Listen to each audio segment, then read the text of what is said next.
António Ladeira nasceu em Almada e em 1993, com apenas 24 anos, saiu de Portugal. Doutorou-se em Línguas e Literaturas Hispânicas na Universidade da Califórnia e hoje é professor de Literaturas Lusófonas e diretor do programa de português da Texas Tech University. O António já publicou 5 livros de poesia e 2 livros de contos. É letrista do cantor-compositor luso-brasileiro Felipe Fontanelle e da cantora de jazz norte-americana Stacey Kent, que já foi nomeada para os Grammy. Há pouco tempo, o António publicou Montanha Distante, um romance distópico que, como todas as distopias, nos faz olhar para o nosso mundo com outros olhos. Vamos então até Sevilha, onde se encontra o António. Olá, António. Nuno, um prazer estar Olá, aqui. é um prazer ter-te aqui connosco. António, eu vivo em Paris e nós aqui estamos rodeados de portugueses por todo lado. Saímos à rua, damos um chute numa pedra e sai um português de paz.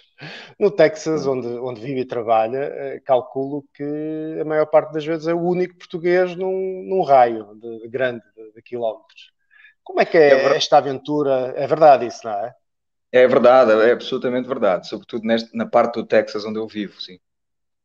E esta aventura de ensinar a literatura portuguesa no Texas, existe um interesse grande por parte dos alunos? Como é que é?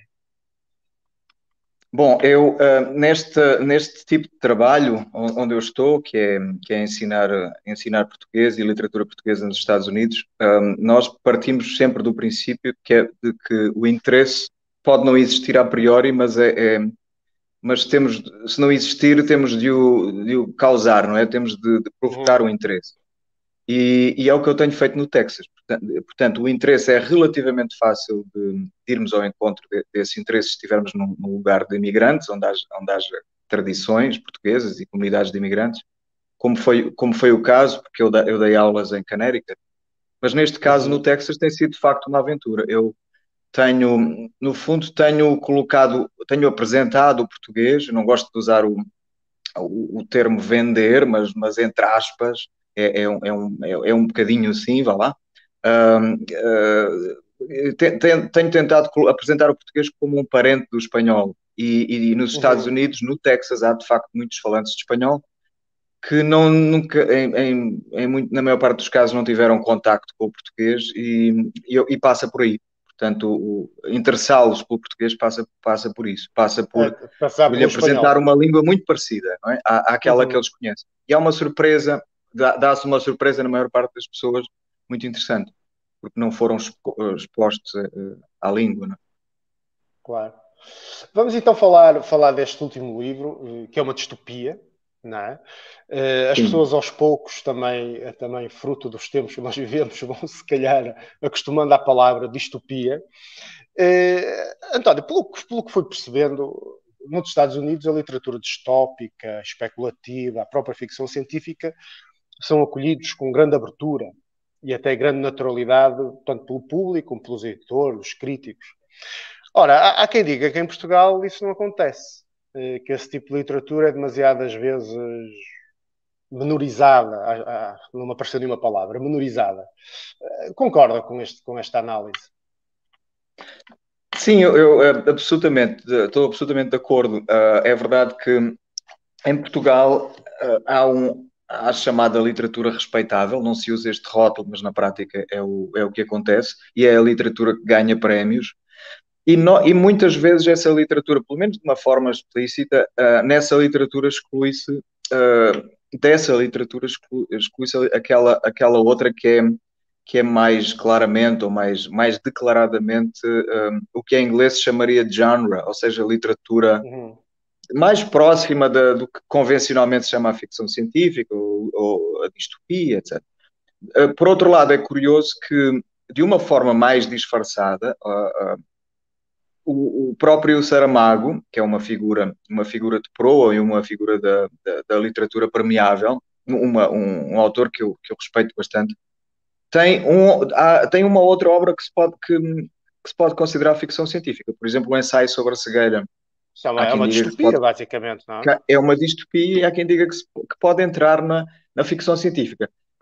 Portanto há que olhar para a literatura com mais abertura de espírito e há de facto um certo preconceito contra aquela literatura enfim, que apresenta aqueles tropos, aquelas, aquelas características mais associadas à literatura de ficção científica clássica. Isso no mundo anglo-saxónico não acontece. Há grandes tradições, como o H.G. Wells, etc. Grandes tradições de Claro. autores muito respeitados. O próprio Flatland Que, do Abbott, não é? exato, começaram com a ficção científica, portanto... Mas o que é que explica? Mas o que é que explica? Eu pergunto-me sempre isto. O que é que explica? Eu não chamaria atraso. Se calhar tem a ver Sim, com outras características da sociedade. Mas o que é que explica esta menor capacidade de absorver por parte da sociedade e da cultura portuguesa deste tipo de género de literatura? O que é que poderá explicar? eu acho que há um certo preconceito contra... há um certo culto da dificuldade, ou daquilo ou da dificuldade, ou da sofisticação, e por alguma razão, como a literatura científica muitas vezes tem de fazer o leitor entrar em mundos alternativos de uma maneira rápida, que um pouco o estilo da ficção científica, usa uma linguagem mais simples. Usa uma linguagem mais simples porque já tem a complicação do mundo, não é? Do mundo alternativo. Claro.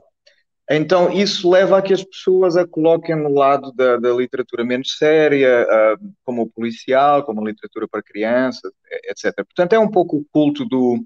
Há um culto um pouco superficial da sofisticação. A linguagem tem que ser sofisticada, tem que usar palavras difíceis, etc. Eu penso que, não sei se no futuro isso vai desaparecer, eu penso que sim. Acontece que não, talvez. Há um grupo de jovens, eu na promoção deste livro participei, aliás, em grupos de jovens de autores de ficção científica, só que eles são uma espécie de, aparecem em mundos, digamos, mundos de marketing e mundos de promoção e de editoras um pouco alternativos também. Portanto, estão noutros grupos, conhecem-se uns aos outros e no meu caso acharam que eu vinha, enfim, também não me identificaram facilmente. Eu talvez transito entre os dois ou consigo entrar nos dois, enfim, mas são nichos, não é? São grupinhos, São lixos. Uhum, uhum. enfim. Mas a ficção científica, de facto, merecia ser mais respeitada, mas como dizia, há este preconceito contra aquilo que parece ser uma literatura de histórias, que conta histórias de uma maneira que erradamente, na minha opinião, é vista como fácil. Não é? Uma literatura mais dada, mais concentrada no enredo do que na forma de contar. Claro que há exceções e claro que não é exatamente assim, mas será uma maneira de classificar ou de explicar um pouco o que a literatura de ficção científica faz. Obviamente concentra-se muito no enredo mais do que na linguagem, do que aquilo que se chama as atmosferas linguísticas, etc. Vamos então falar desta Sim, montanha distante, que é sim, sim. uma das raras distopias que aparecem publicadas em Portugal. Conto pelos mãos dos dedos, se calhar as que apareceram no ano passado e há 2 anos. Bem, a história o livro está muitíssimo bem escrito, mas concentra-se, lá está, por ser uma distopia, no enredo. E num futuro próximo, um taxista apanha um homem que pretende deslocar-se entre Vila Ideal e Vila Real. Bem, só isto já é um programa, não é? Só estes dois nomes. Sim. Bem, é a partir deste encontro que se desenvolve a narrativa. Eu não vou aqui criar spoilers para quem nos está a ouvir, mas fala-nos um pouco deste mundo que criou, desta Vila Ideal, desta Vila Real, como é que é? Então, é um mundo alternativo, é um mundo que pode ser o futuro, porque tem alguma da tecnologia que nós usamos agora, com desembaraço. Há sugestões de que ela aparece neste mundo, mas é um mundo alternativo e, claro, temos de escolher um mundo alternativo para podermos construir a partir do nada, ou quase do nada, um mundo com relações que eu quero que sejam um pouco óbvias com o mundo em que nós vivemos, não é? Com o mundo, o nosso mundo. Esta vila ideal, a Vila Real, começa por ser uma brincadeira com a nomenclatura, os nomes das cidades que existem em Portugal. Há uma Vila Real, existe, mas por que não uma Vila Real? Uma vila Real existe de facto, e a Vila Ideal é perfeitamente plausível, poderia existir. Então, eu jogo um pouco com essa tradição portuguesa, que não existe nos Estados Unidos, desta forma, para, para criar à partida, para abrir um pouco a história, começando ou para começar com títulos sugestivos de cidades, e pode haver uma leitura precisamente que vá por aí, não é? A distância entre o que é ideal e o que é real. Há, portanto, há uma questão ética, há um ditador que trata as pessoas de uma forma abusiva, há pessoas que são manipuladas e que são tratadas como peças de engrenagem, e obviamente eu estou a falar do mundo atual, e obviamente posso estar a falar de Portugal como de qualquer outro país. Isto foi antes da pandemia, mas curiosamente a situação da pandemia acaba por dar pretextos para uma tendência que já existe em muitas sociedades, que é uma tendência de querer controlar excessivamente, querer controlar o cidadão excessivamente, na minha opinião. Ou seja, uma tendência já distópica. Na minha opinião, a tecnologia pode ter um papel. Este livro não menciona tanto a tecnologia, mas é um caso de um mundo estranho, mas ao mesmo tempo familiar.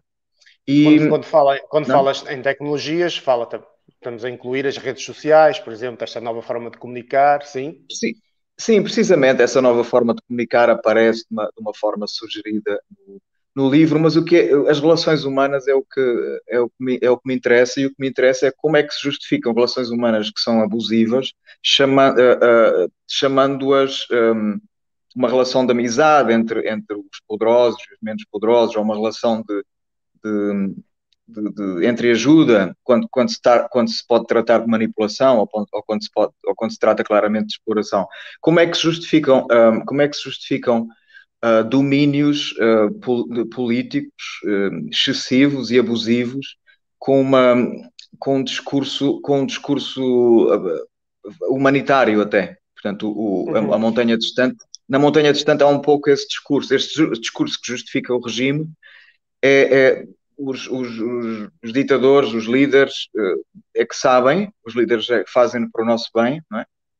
E é assim que e em nome do nosso bem fazem-se coisas terríveis. Isso que E o António, portanto, isso que, sim, o- isso que o sim, António está a dizer é profundamente atual, não é?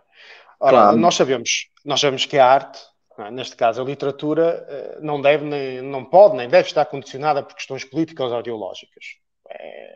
Não deve estar sim, condicionada, mas, e este mas é importante, quem escreve distopias normalmente imagina um futuro, uma realidade alternativa, como é o caso do António. claro. E essa alternativa é para melhor analisar e criticar o presente, a realidade onde vivemos. Não é? O que eu quero perguntar é se concorda que a distopia, este género, em tempos de crise como este que vivemos, é um dos principais, se não o principal meio de alerta ao dispor que a literatura tem para oferecer, também como forma de denúncia daquilo que está errado neste mundo onde vivemos. Será Claro, uma das claro. boas armas da literatura? Eu aqui, obviamente, não me vou colocar no lote dos escritores visionários, mas há qualquer coisa de visionário nos bons escritores, não é? Eu aqui não estou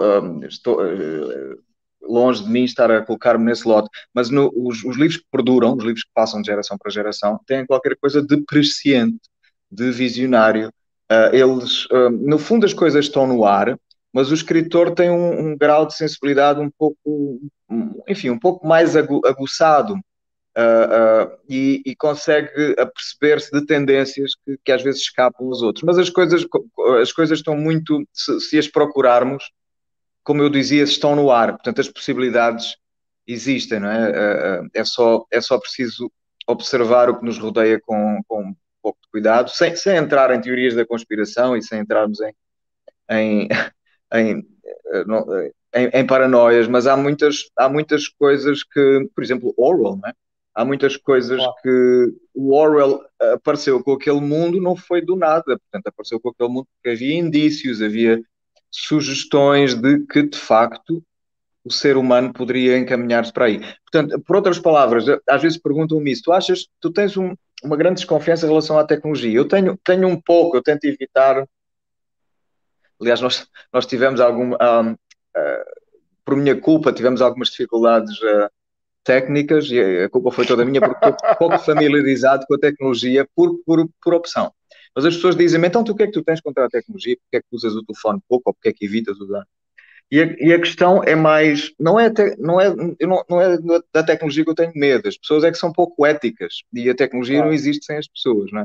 Então, por muito boa, ou por muito que nos facilita a vida, a tecnologia tem um lado negro porque as pessoas têm um lado negro, é tão simples como isso. Ah, é tão simples como isso. Eu, por exemplo, estou aqui em Sevilha e, claro, não quero acusar ninguém, mas por causa da tecnologia, da bendita tecnologia, eu não consigo desligar-me do que está a acontecer nos Estados Unidos, no meu departamento. Portanto, tenho muito mais reuniões via Zoom, estou muito mais ligado, trabalho muito mais Do quando estava no Texas. por causa da tecnologia, não é? Por exemplo, é só um exemplo. E por muito que eu gosto dos meus colegas, há sempre um lado.